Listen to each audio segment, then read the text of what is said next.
Hello there. This is going to be a analysis of a modded map, and the modded map that I have chosen to analyze is Loopy Lagoon in the beginner lobby of the Strawberry Jam collab. Now, before I even actually go into the map itself, I very much like the position of the actual map in the lobby because it's placed in a very nice area where the player it's very, very accessible, right? Like a map just randomly in the middle here, right? Like, say for instance, like, what's this map, right? Potential for anything. If somebody said, hey, where's potential for anything, right?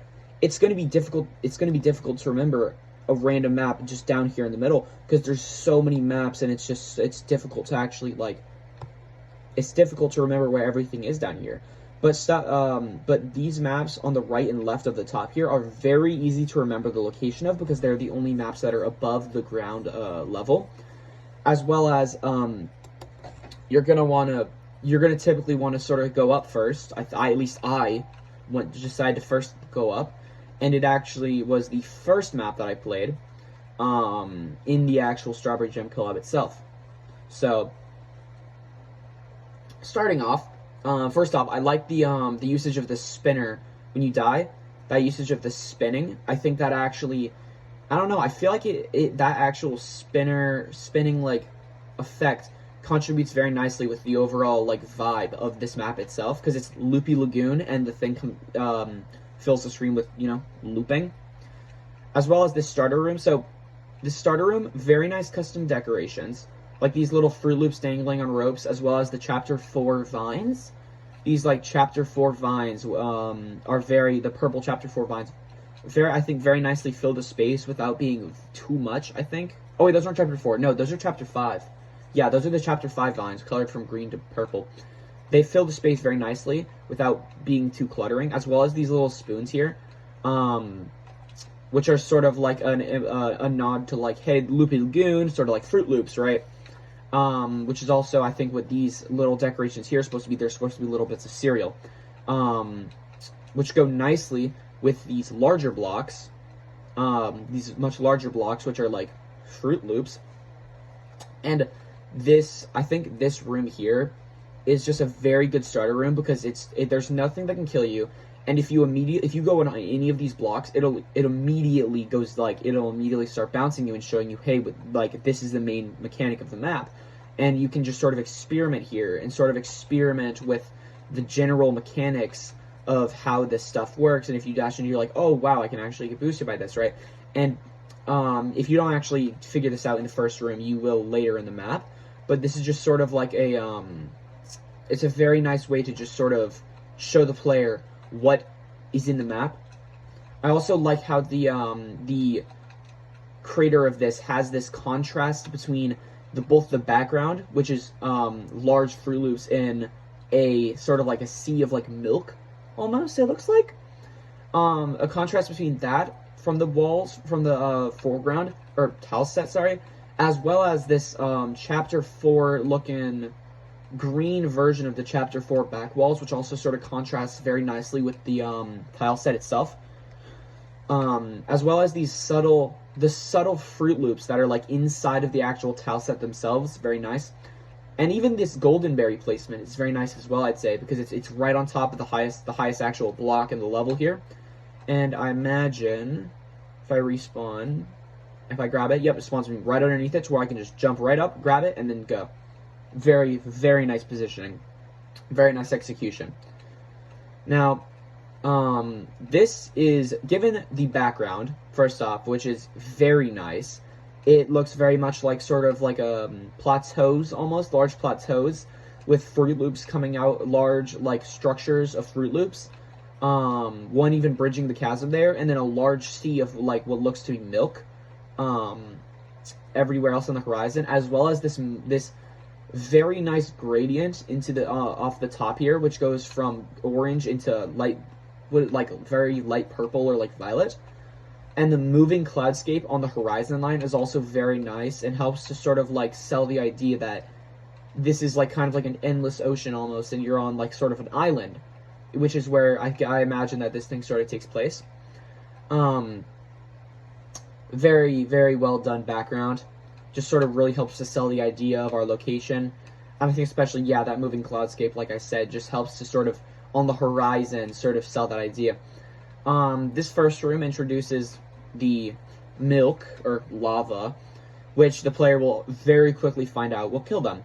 As well as the fact that they will, this bit is not doable unless you learn to jump off of these, which I think is implied considering they bounce you just like a cloud would, which I also like how they implemented this with kind of the same way physics that clouds do, because it makes it very easy for somebody who's just finished the main game to put it together that, hey, this is like the clouds from 4A, and I'm going to jump off of these, and whoa, it gives me a very high boost. So this just immediately teaches the player that they can jump off of these to get a very nice boost of height. And this is actually, it's mandatory here. And you go up through the bubble. Also, I very much like the decoration in both of these rooms. It's very full, but not too full. There's not so much decoration that it actually distracts from stuff like the gameplay, because if there was too much decoration, then it would actually make it so that the gameplay would be not as likable, because there's just so much stuff cluttering. But it's nice. There's nice open spaces, like right here. There's a nice large open space, and then there's other spaces, like over here and stuff, for instance, where there's a lot more stuff going on. And so, again, these spoons here too, like one here in the middle, and even some poking out of the lava right there, just sort of help to like give the overall feeling of, and the waterfalls too, the feeling of like, hey, you're in sort of like a Fruit Loop land. These spinners too, the spinners as well, very nice, because of how they're designed in a way that's spinning, like a spiral, loopy lagoon loop. They just fit very nicely with the overall design of the whole level, like the vines here too, showing that this is sort of like, again, like it's a natural area. Like this hasn't been made like by humans. This has been over time. Vines have like grown on this this area here, little bits of like moss and stuff. Here you get introduced to the fact that you can jump off the side of the wall, the side of the Fruit Loops, right? And the map creator uses this very nicely, as well as I also forgot to mention how the spikes are themed in the same way that the oopsie daisy, in the same way that the spinners are, with that purple which contrasts very nicely with the background, as well as the background walls here, as well as the general background, the actual style ground itself, which makes them very easy to see. Like, for instance, if these spinners were like white or something, it would be much harder to see where they are, and it's much easier for you to die on them because you're not going to actually notice them in the first place.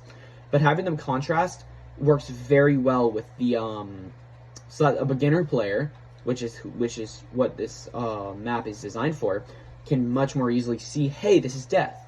So this is another creative use of both bubbles, as well as the actual things themselves, requiring you to get a little boost and then dashing over the spikes. This sort of continues over, and it just keeps on stringing the gameplay together, where it introduces you to falling blocks. Now, here in this room, it will introduce you to the fact that you can dash into the side of one of these, and it will bounce you back, like a bumper does, which is, I think, very nicely like executed, because of the way that the bubble, it's very much implied to the beginner player, because if they go over here, they're not gonna be able to get to there, right? So the player's gonna be like, all right, what can I do here? What if I dash into it? And they're gonna get boosted the other way, and from that point on, they're now gonna have the knowledge that they can keep boosting off of it. What the heck? That they can just keep boosting off of it, and that it can give them momentum, and that knowledge is gonna carry through the map, and it's stringed together here for sort of like a little gauntlet, right?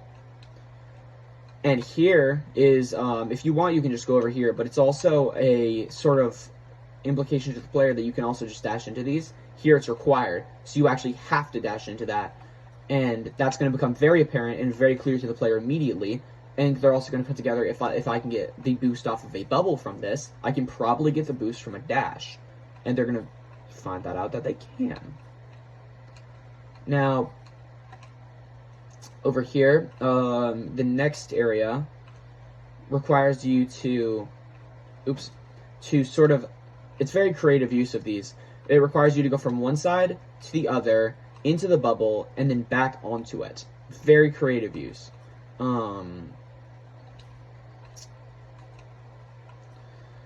Because you go up and you go down and you boost off of it, right? Very creative because you go from one side to the other and then you use it a third time to get that boost off of it. Very, very nicely done.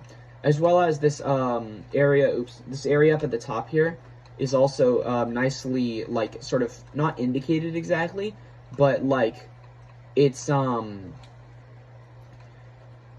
nicely made. Because also, this thing here makes it very easy for somebody to be like, I wonder what's up there. Hey, I'll just use this thing out to the side here.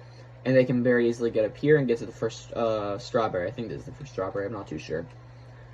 And the player will find out that this is just a very large bubble gauntlet sort of thingy.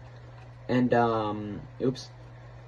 And I think it just, the gameplay here flows very nicely, as well as, like, using that to get the boost up, like I said before, using it multiple times for multiple purposes, using it to boost up and then to boost over is very creative use of these. Yeah, so you go up here, and then you go over, and then you're going to get boost off of it again. It's very, very nicely made, and then you finally boost off of that to get brought right back to the beginning. And then you can very easily get right back into the gameplay.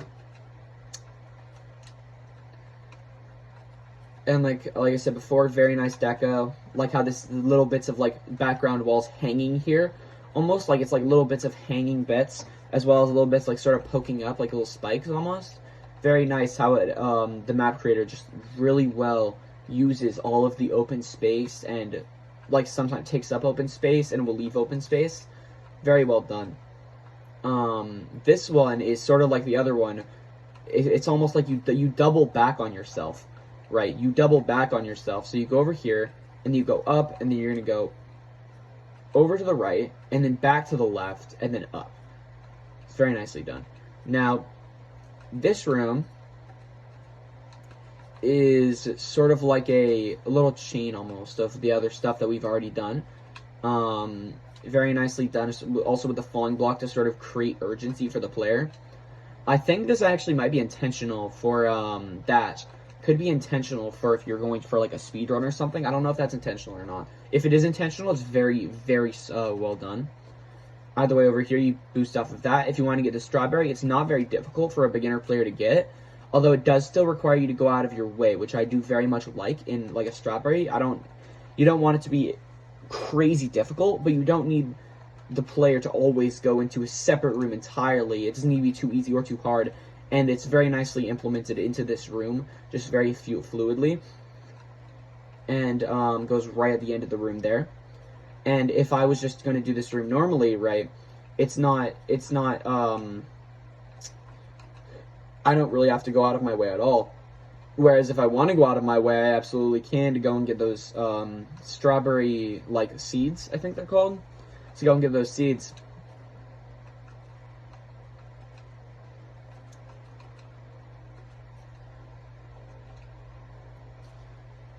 This room involves actually going down with the falling block a little bit. To where you can, again, just, keep stringing together. The gameplay, given the knowledge that the map has already taught you, because now you already have the knowledge of, like, I can dash into this, I can use the bubble to dash over here to get that boost, or not, I guess, because I'm trash.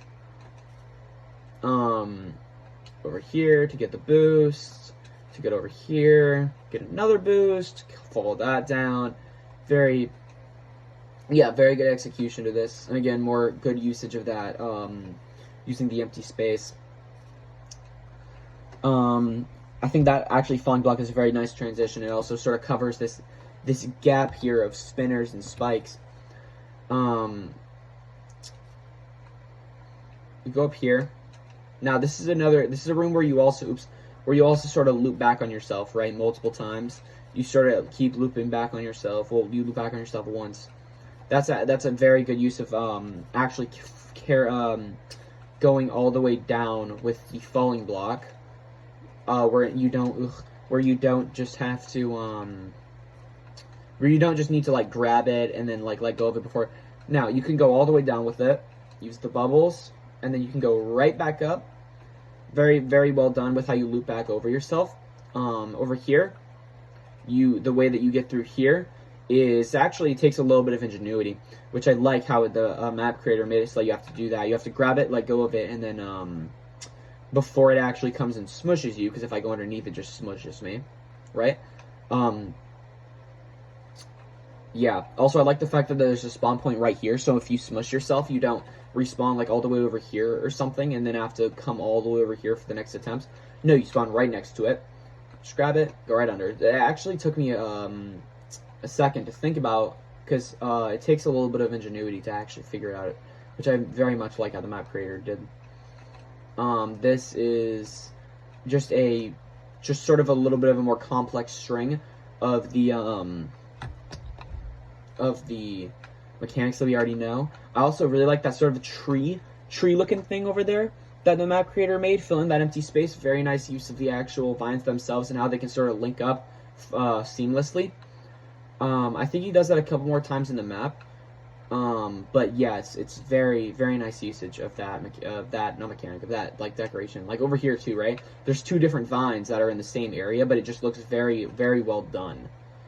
Over here, it's some more usage where it also shows you now that you can dash diagonally into the bubbles, because it's very obvious, because you're now in the mentality of whenever you go into a bubble, if there is one of these bouncy blocks nearby, I'm gonna hit it. So you're gonna hit it, and you're gonna be like, wait, that was diagonal, but you're still gonna get the boost, and so you're gonna realize, oh wait, I can actually go diagonal with these. That's crazy, right? So now that knowledge is gonna be able to stay with you, because it has shown that you can go both up and down diagonally and still trigger it. This triggering of the this triggering of having to trigger the falling block to open up your path for you is also completely new, and it's introduced very well with the fact that you have to trigger them at the top and then fall back down. So you sort of have to think about how you can get up to there without dying or down to there, as is the case for the second one. This is sort of some like precision-y gameplay, and it's also a little bit of a long room. It's almost like a very much longer challenge, right? Sort of putting together all of the different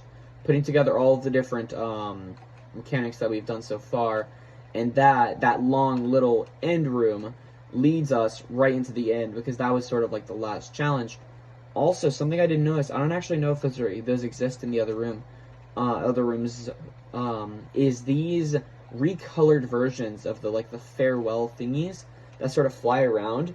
The blue, pink, yellow, and green one. Also, I think just adds some liveliness into the level itself. Also, I like this is chapter 4. Oopsie daisy. That thing there was chapter 4. Yeah, I like how this is just sort of, and then one last little Fruit Loop over there to sort of add to the theme and the overall feel of this level. Also, I like the way that spoon is placed there to sort of almost cover the heart and make a little bit of a a pedestal almost. Yeah, like a pedestal for it a little bit, because it's sort of it makes it a lot more obvious that it exists, and it's very nice decoration around it that bases around the heart. Also, I didn't mention this, but I also forgot to mention the fact that when you dash off of these, they compress a little bit, and I very much like the way that they sort of they compress to almost give that feeling of the rebound feeling, that they're actually squeezing and bending to rebound you. And when you